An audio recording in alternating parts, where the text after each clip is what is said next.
I am going to talk about the stages of education in the UK, but focusing primarily on England since there are differences between countries. For the early years, schools follow the Early Years Foundation Stage framework.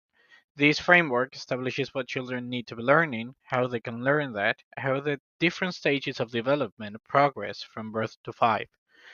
The idea of the early years is that children learn best by playing and exploring, so there aren't specific literacy, math, history, or geography lessons like children do in year 1 and above. In the early years, there is a strong focus on three prime areas of learning: communication and language, physical development, and personal, social, and emotional development. Primary education is divided into Key Stage 1 and Key Stage 2. This can be compared to what we call ciclos in Argentina, primer ciclo and segundo ciclo. The structure may vary in some parts of England though. Primary education may be split into first or lower schools for children aged 5 to 8 or 9, and middle schools for children aged 9 to 11 or even up to 13. In this stage, state schools follow the national curriculum, which establishes that schools must teach core subjects such as math, English, science, and history, among others. And they must also provide relationships and health education and religious education. This national curriculum is only for state schools, while private schools can have their own curriculum. Secondary education is divided into Key Stage 3 and 4.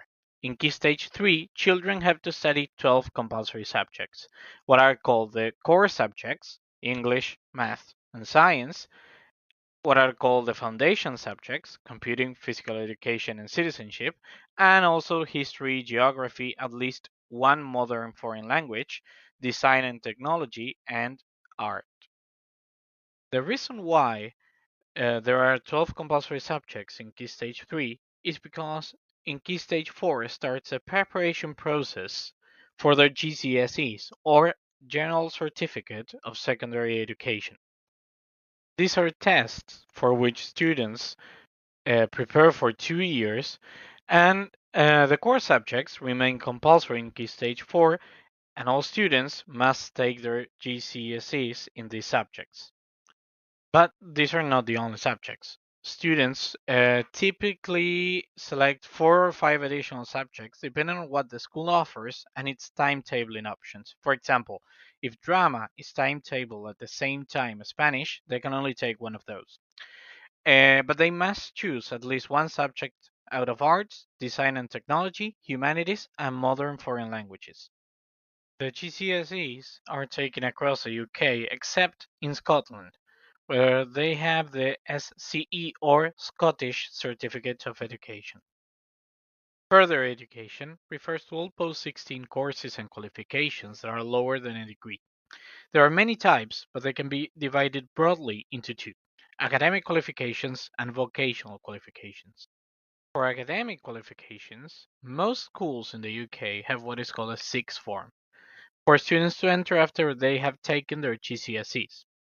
As an alternative, there are many sixth form colleges that offer the same courses to students at schools that do not have a sixth form. Here, students typically study A levels, which are further academic qualifications required of students before they enter higher education and a degree program. On the other hand, there are vocational qualifications. Students who are not so academically minded still have the option to further their education by studying a vocational course, which are practical job-specific certifications or programs that combine theoretical knowledge with hands-on learning, and they often include work experience. Lastly, there's higher education, which is not compulsory and encompasses various types of institutions and programs offering specialized academic, technical, or professional training beyond the high school level. However, I'm not going to delve into that because there is another video specifically talking about it.